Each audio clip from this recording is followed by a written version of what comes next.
we have such a young crowd here. If we took the average, they say averages lie, but still people go by averages. The world doesn't go by averages. And I would say that the average age here in our B'Smerish tonight is about 18, something like that. I one time spoke at by a Moshe Zakanian, by an old age home, and I heard many of them were Marach Yomim. They were quite on in years. So I told him, I said, that according to the average lifespan, I think half the people here are not here anymore.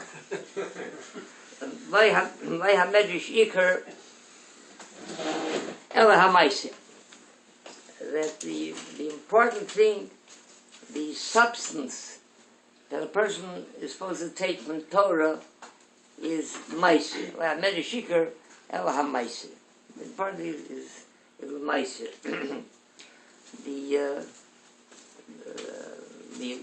In Radin, by the Chofetz Chaim, so they used to come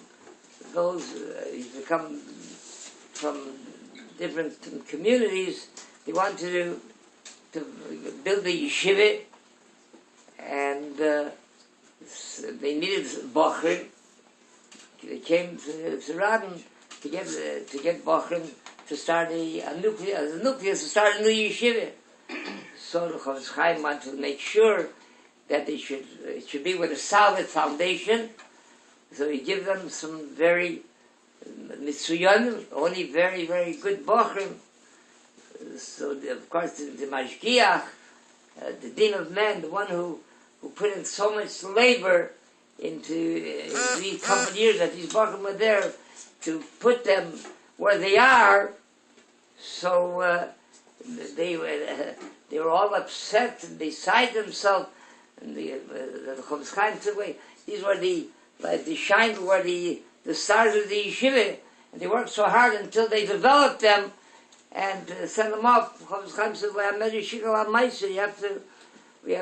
our goal here is to be Marbitz Torah, is to make sure that to lighten up this darkened world, there should be all over the yeshivas should grow and function. In Montreal, there was a going of Binyamis of the Time Cheteri in Lubavitcher, and there came Rav Uzdorfer from the Yeshivat Torah.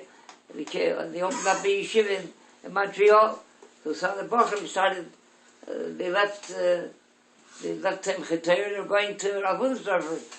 Lubavitcher Rebbe, the Chaim Rebbe Yosef Yitzchak, happened to be in Montreal at the time. So he came over to the Rebbe and he said, "Gival," he said, "These are the Bochum, these are the foundation of the yeshiva." He says, they're leaving. You must be goyish or do something that they shouldn't leave. So he was all upset with anger. He stamped with his foot. He said, "What do you mean? Lahagul Torah lahadira? That's what we're here for. We have to make sure to spread Torah."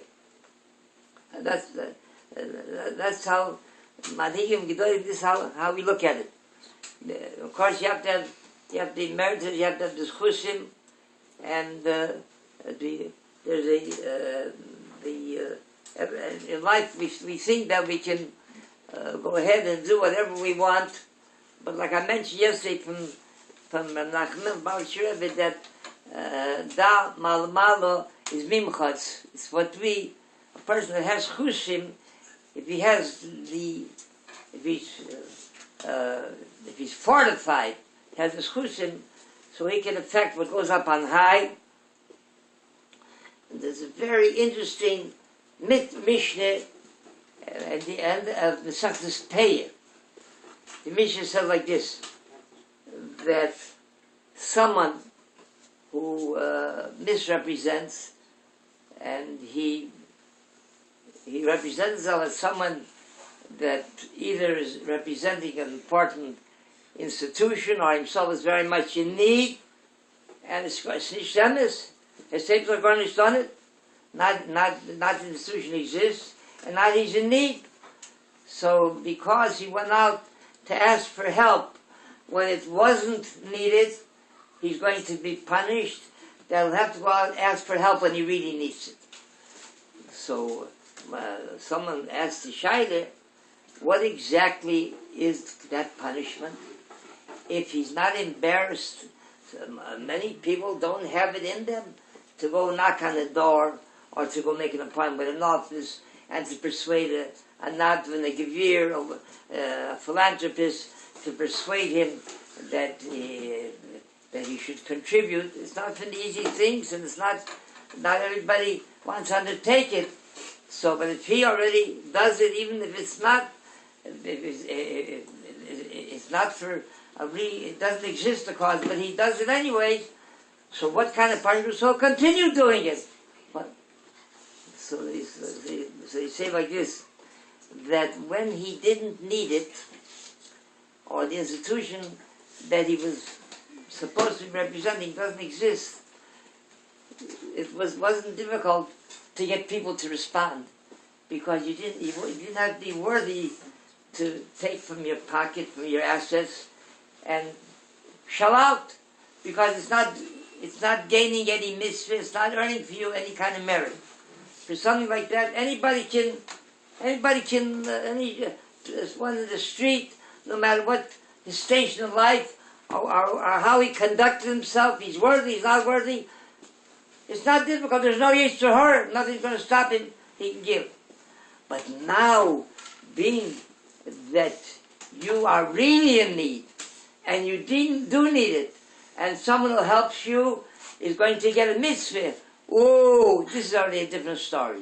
Here, you're going to have to struggle much more than you did before. That's the punishment. There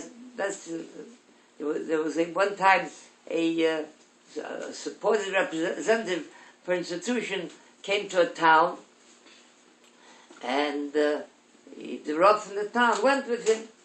So he helped him. We went and knocked on one door, he received him, knocked on a second door, received him, a third door, and so on. Then he came down about the sixth, seventh door. So Rav says to him, no, here we don't go in. He said, because this man, he said, what? He has a reputation, he doesn't respond. There's nobody home. So he said, well, you shouldn't go in, because it's not befitting, it'll be disrespect with you have to, the honor of the rabbi has to be protected.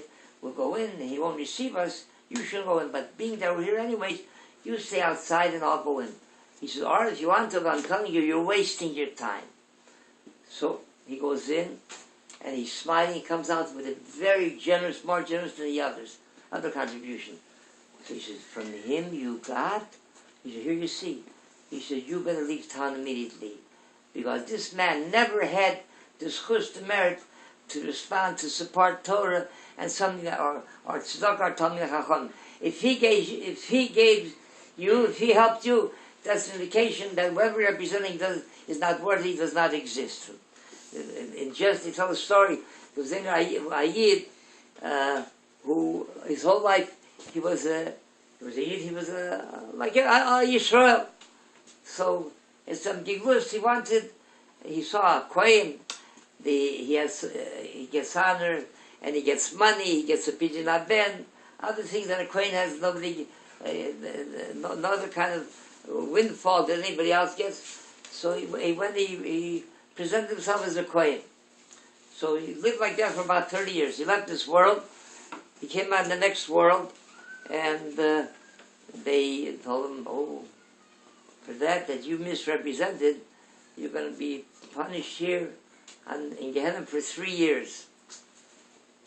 We're punished again for 3 years.